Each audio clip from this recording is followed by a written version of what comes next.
Morning light leaked through the greasy windows of the Rusty Spoon, casting long stripes across the empty booths and the scent of burnt coffee. At table 4, Natalie sat perfectly still, her apron still damp from the dish pit, while Liam, dressed in a charcoal suit far too polished for this town, pushed a stack of divorce papers toward her with the casual cruelty of someone flicking away crumbs. "Sign it," he said. "I'm done building a life with a waitress." Her chest tightened, but her voice stayed steady. "After everything I carried for you. That's all I am to you." Liam leaned back, smiling as if he'd already won. "You were a stepping stone, Nat. I'm finally moving up." A quiet settled over the diner. Even the fry cook stopped mid-motion.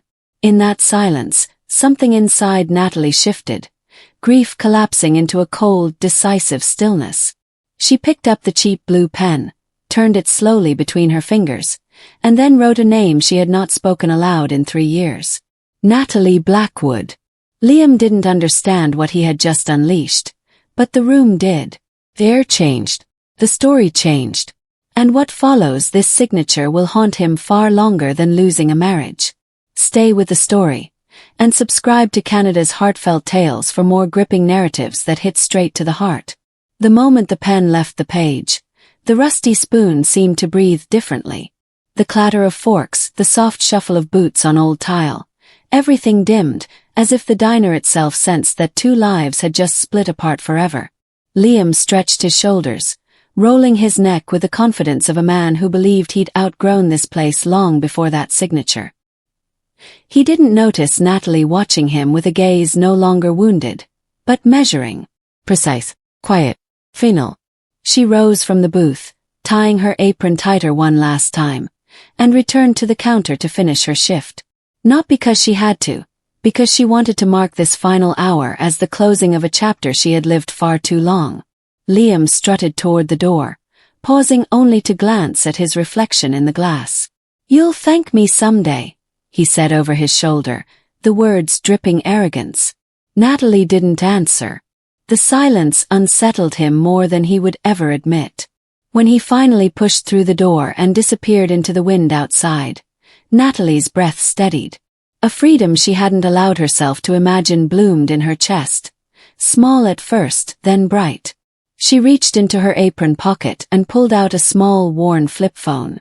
The screen was cracked, numbers fading. She opened it, pressed a single button, and waited. A man's voice answered immediately. "Miss Blackwood." "It's done," she said softly. "Send the car." Jenny, the diner manager, froze mid-pour with a coffee pot in her hand. "Miss Blackwood." Natalie slipped the phone back into her pocket. "Just Natalie," she said, offering a final warm smile. "Thank you for being the kindest part of this place." Before Jenny could respond, the rumble of engines echoed down Main Street, 3 black SUVs gliding into view like shadows pulled from another world. A chauffeur stepped out, opening the rear door of a Rolls-Royce with commanding elegance. The entire diner pressed against the windows, whispering. Natalie untied her apron and laid it across the counter. "Give this to whoever replaces me," she said gently. "I think I'm done pretending." She stepped outside without looking back, her steps confident in a way that made the entire block fall silent. When she entered the Rolls-Royce, the door shut with a muted thud that felt like the closing of the last door Liam would ever have access to. 3 months later, New York City glittered beneath her penthouse balcony, its lights blinking like a constellation she now commanded. Natalie had reclaimed everything she once surrendered. Her name, her inheritance, her place in a world built on influence and precision. Yet she hadn't forgotten the diner. She hadn't forgotten the man who sat across from her with a smirk carved from vanity. Tonight she prepared for the gala, her gala, held at the Metropolitan Museum of Art. It was the kind of event people fought for invitations to. A place where deals worth billions were whispered over champagne and secrets were traded like currency. And among the attendees, Liam Davis. She'd ensured his name was approved personally. At the museum, Liam stepped from a rented limousine, smoothing his suit, unaware that every door he expected to open tonight had already been locked from the inside. He pulled Vanessa close, whispering promises about the Blackwood contract that were far bigger than his wallet could sustain. She was dazzled by the wealth around her, unaware her role in his life was as disposable as the napkins on the champagne trays. When Natalie descended the grand staircase, conversations died mid-sentence. She radiated a power that didn't require explanation. Structured silk, emeralds brighter than the chandeliers, posture carved from quiet dominance. Liam stared, breath caught, drawn like a moth to a wildfire he didn't yet recognize. He pushed through the crowd with Vanessa stumbling in his wake. "Miss Blackwood," he said, offering the smile he believed had charmed every room. "I'm Liam Davis, Sterling and Associates. An honor to meet you." Natalie studied him. He mistook it for interest. She tilted her head. "Is it?" she asked. Vanessa's grin faltered. Liam steadied himself and continued the pitch he'd rehearsed, every word polished. He didn't notice the subtle flick in Natalie's gaze. The moment she decided he'd heard enough, she excused herself with a cold nod, instructing Charles to schedule a private meeting at her headquarters the next morning. Liam almost shook from excitement. Vanessa kissed him as if the future were guaranteed. But the next morning, New York's glass towers felt taller, sharper, less forgiving. Liam walked through Blackwood Group's marble lobby, sweat collecting along his collar. By the time he reached the boardroom, he was rehearsing excuses for his breathlessness. When he stepped inside, he froze. Natalie was standing at the far end of a table long enough to swallow him whole. The light behind her revealed the edges of a truth he didn't yet see. He bowed slightly. "Miss Blackwood, thank you for seeing me." Her voice didn't rise or fall. "Sit." He did. He launched into his proposal with frantic enthusiasm, waving documents and spreadsheets. Natalie watched without blinking. When he had finished stumbling through his final line, she leaned forward just enough to pin him in place. "You speak a lot about loyalty," she said quietly. "Tell me, Mr. Davis, what did loyalty mean to your wife?" Liam tensed. "My ex-wife. That's personal. And irrelevant to this meeting." "Is it?" she asked. "You left her because she wasn't enough for the image you wanted. That's not personal. That's strategic. And I value strategy." He relaxed slightly, taking her words as praise. Then she slid a folder across the table. "Look at the signature," she said. He opened it. His smirk from the diner glared back at him, frozen forever. And beside it, "Natalie Blackwood," he whispered. The color drained from his face. He lifted his eyes slowly. She stared at him without mercy. "You threw away a woman who carried you, funded you, built you. And you mocked her while doing it." He rose from his chair, desperate. "Natalie, Nat, please." Charles appeared, placing a firm hand on his shoulder. "Stay seated, Mr. Davis." Natalie stepped closer. "You didn't just lose a wife that day," she said. "You lost every protection you didn't know you had." She tapped her tablet. A holographic image appeared.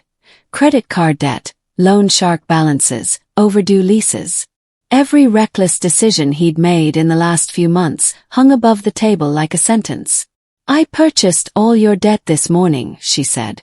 "Every penny." He collapsed into the chair. "Please. I can fix this." But she wasn't finished. "Mr. Sterling," she called. Her former boss walked in, trembling. "At 8 a.m. today, Blackwood Global acquired Sterling and Associates," Natalie said softly. "I own the firm you bragged about. And I'm terminating your employment effective immediately." Liam's scream echoed through the boardroom. But the story didn't end in that office. 2 months later, Liam sat across from 2 detectives under buzzing fluorescent lights. They slid documents toward him. Embezzlement from client accounts, falsified invoices, personal spending disguised as firm expenses. His signature was everywhere. And the evidence was airtight. His trial lasted 3 days. His sentence lasted 8 years. Vanessa never visited. By the time he stepped out on parole, thinner and grayer, the world had moved on without him. He worked at events under a false name, scraping together wages he once believed were beneath him. At a charity gala hosted by the New Horizons Foundation, he carried a tray of sparkling water, head bowed. When he turned a corner too sharply, a glass tipped and splashed across a woman's white dress. He fell to his knees, trembling. "I'm so sorry, miss. Please, I didn't mean." The woman turned. "Natalie." She looked at him as if he were a stranger passing through her evening. "It's all right," she said gently. "Accidents happen." He reached for her hand. "Natalie, please, it's me." She met his eyes with the soft, distant kindness someone offers an unfamiliar face. "I'm afraid you're mistaken," she said, stepping aside. Charles approached and slipped a crisp bill into Liam's shaking hand. "For your trouble," he said. Liam looked down at the bill. $100. Just like the one he once threw at her. His breath stalled. His hands shook. His world finally closed in. And that was when he understood. This was the exact price of his arrogance. This was the moment the villain finally paid. As the gala lights softened and the orchestra shifted to a gentle melody, Natalie watched the room move around her. Faces bright with admiration, conversations flowing with ease. For the first time in years, she felt a quiet certainty settle inside her. Not triumph. Not vengeance. Something steadier. She had stepped out of the life that once caged her and built one where she no longer needed to shrink to make someone else feel tall. Downstairs, Liam disappeared into the service hallway, shoulders hunched as he carried an empty tray back to the kitchen. The moment was small, almost invisible amid the glamour around her, yet it marked the final line between who she used to be and who she had become. His downfall no longer defined her. Her freedom did. Charles approached her with a soft nod. "All is in order, Miss Blackwood." "It is," she answered, her gaze following the glow of the chandeliers reflected in the polished floor. She understood now that strength was never in the wealth she inherited. It was in every choice she made after walking away from someone who couldn't see her worth. A breeze slipped through the open terrace doors, carrying the faint echo of the city below. Natalie lifted her chin, feeling the weight of the past fall away like dust from an old coat. She didn't need closure. She had something far better. Future she chose. If this story moved you, remember to like, share, and help Canada's Heartfelt Tales grow by subscribing. Your support keeps these powerful stories alive.